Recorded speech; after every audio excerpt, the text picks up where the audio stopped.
Good morning बच्चों। आज हम ट्रांसलेशन में एक्सरसाइजेस करेंगे, ठीक है। तो वर्कशीट 10 और वर्कशीट 11 की हम आज क्या करेंगे, exercises.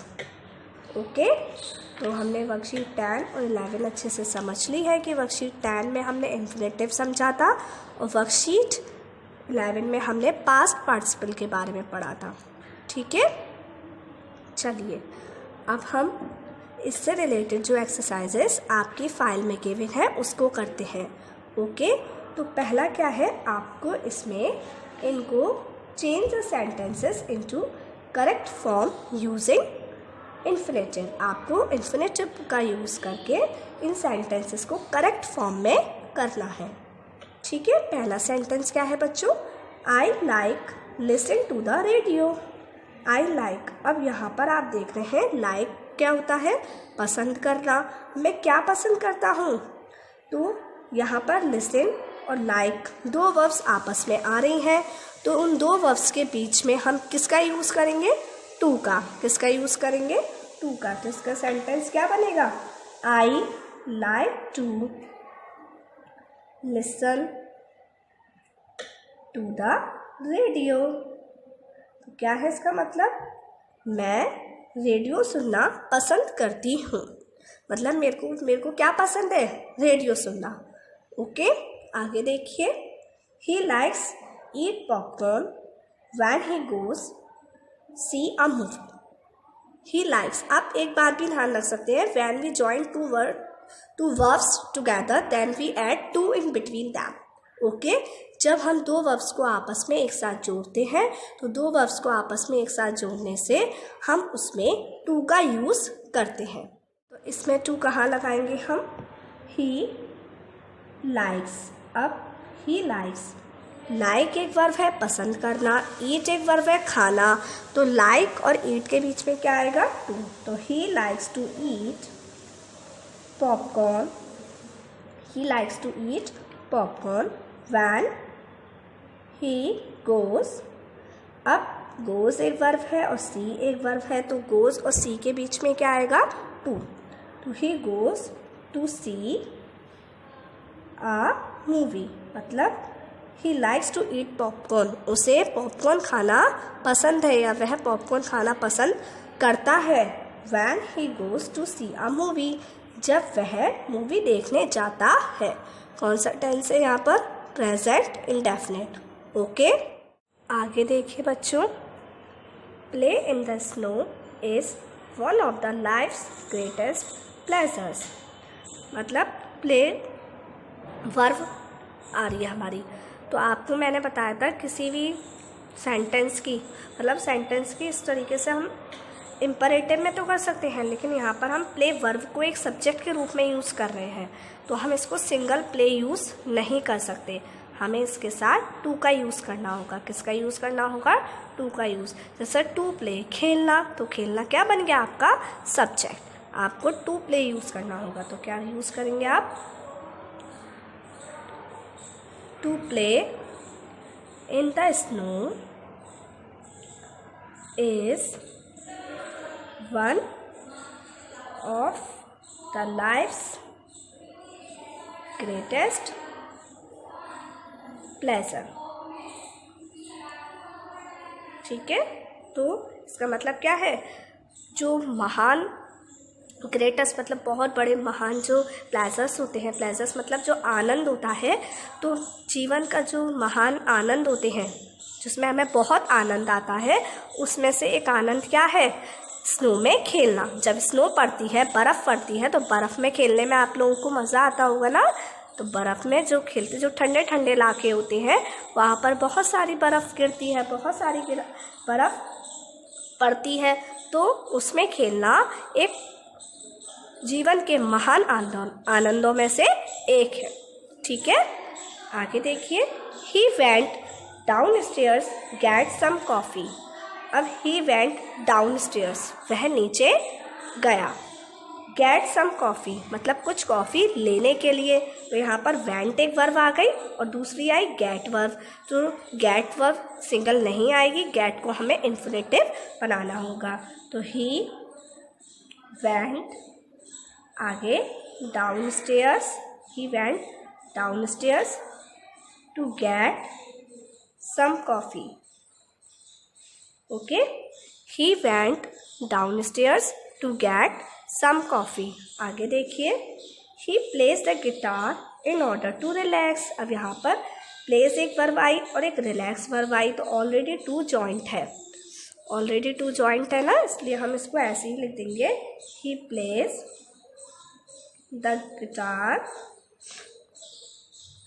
in order to relax. क्या है?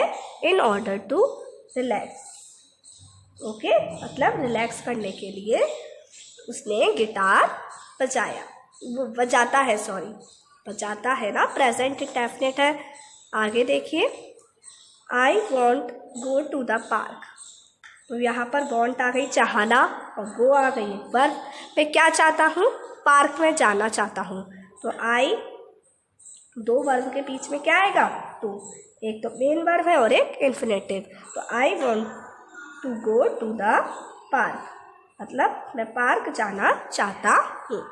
तो आपको आया समझ में कि किस तरीके से इन सेंटेंसेस में मैंने टू का यूज़ करा. जब दो वर्ब एक साथ आती हैं तो हमें जो फर्स्ट वर्ब होती है वो मेन वर्ब होती है, जो सेकंड बार लिखी होती है that is known as infinitive verb. तो हमें इन्फिनेटिव लगाने के लिए टू का यूज़ करना होता है. जैसे मुझे लुक का इन्फिनेटिव बनाना है तो to look, to eat, to sleep, to dance, to deceive. ठीक है. To make. आई बात समझ में? तो ये थी आपकी वर्कशीट 9 की एक्सरसाइज. अब हम देखते हैं वर्कशीट 10 की. ओके, आगे देखिए बच्चों. नेक्स्ट आपकी वर्कशीट 11 की एक्सरसाइज है fill suitable verb in third form. आपको इनको ये जो सेंटेंसेस है इनमें जो वर्ब आपको गिवन है उसको थर्ड फॉर्म में यूज़ करके लिखनी है. जैसे हम पास्ट पार्टिसिपल में थर्ड फॉर्म यूज़ की जाती है ना, जैसे हम कह सकते हैं अ लॉस्ट अपॉर्चुनिटी मीन्स एक खोया हुआ अवसर. यानी आपने पढ़ा है ना. अ बॉइल्ड एग मीन्स उबला हुआ अंडा. अ ब्रोकन चेयर मीन्स टूटी हुई चेयर. तो इसी तरीके से आपको वर्ब की थर्ड फॉर्म फिल करनी है. चलिए, तो हम पहला सेंटेंस देखते हैं. Look at the blank car. Look at the मतलब देखो. कौन सा सेंटेंस है ये? Imperative sentence. तो मीन्स देखो. कहाँ देखो? At the. वॉश. वॉश की थर्ड फॉर्म क्या होती है बच्चों? वॉश्ड. क्या होती है थर्ड फॉर्म? वॉश्ड.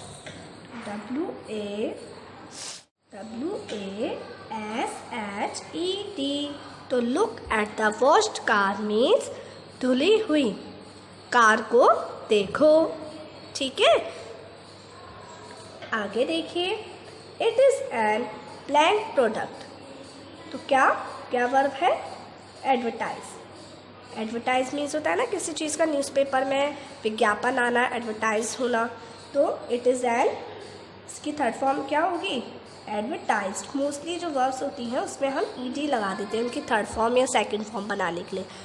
ठीक है. लेकिन कुछ वर्ब्स होती हैं जिसमें नहीं लगता. जैसे हम कह सकते हैं ब्रेक. अब ब्रेक की सेकंड फॉर्म ब्रोक होती है और थर्ड फॉर्म ब्रोकन होती है. आई बात समझ में? आगे देखिए. We will send them black letters means हम उन्हें भेजेंगे. कैसे लेटर्स? राइट. राइट की थर्ड फॉर्म क्या होती है? रिटन. WRITTN written. ओके. और सेकंड फॉर्म होती है रोट. क्या होती है second form? Wrote. WROTE. But यहाँ पर हमें past participle third form fill करनी है तो क्या आएगा? रिटन. आगे देखिए. The old woman had blank eyes. The old woman had blank eyes.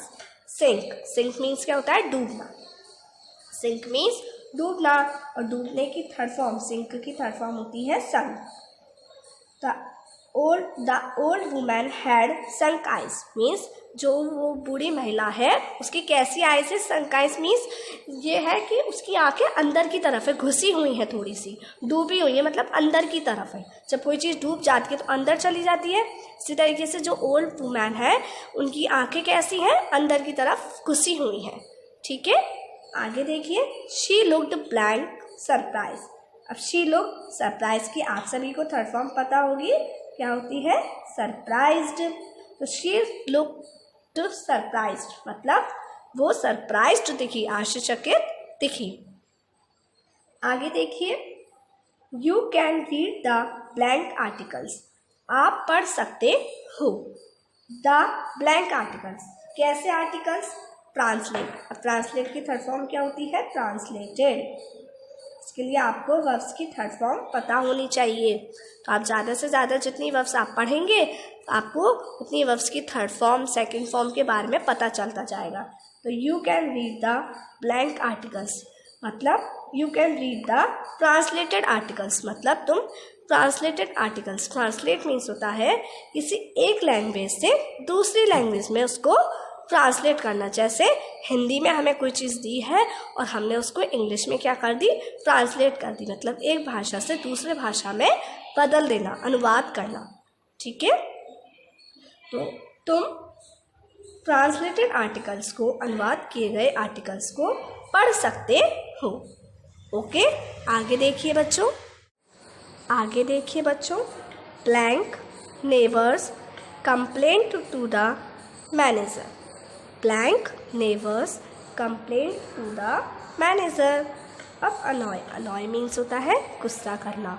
तो अनॉय की थर्ड फॉर्म क्या होगी? Annoyed, ANNOYED। तो अनॉयड नेबर्स मतलब गुस्सा हुए नेबर्स, पड़ोसी।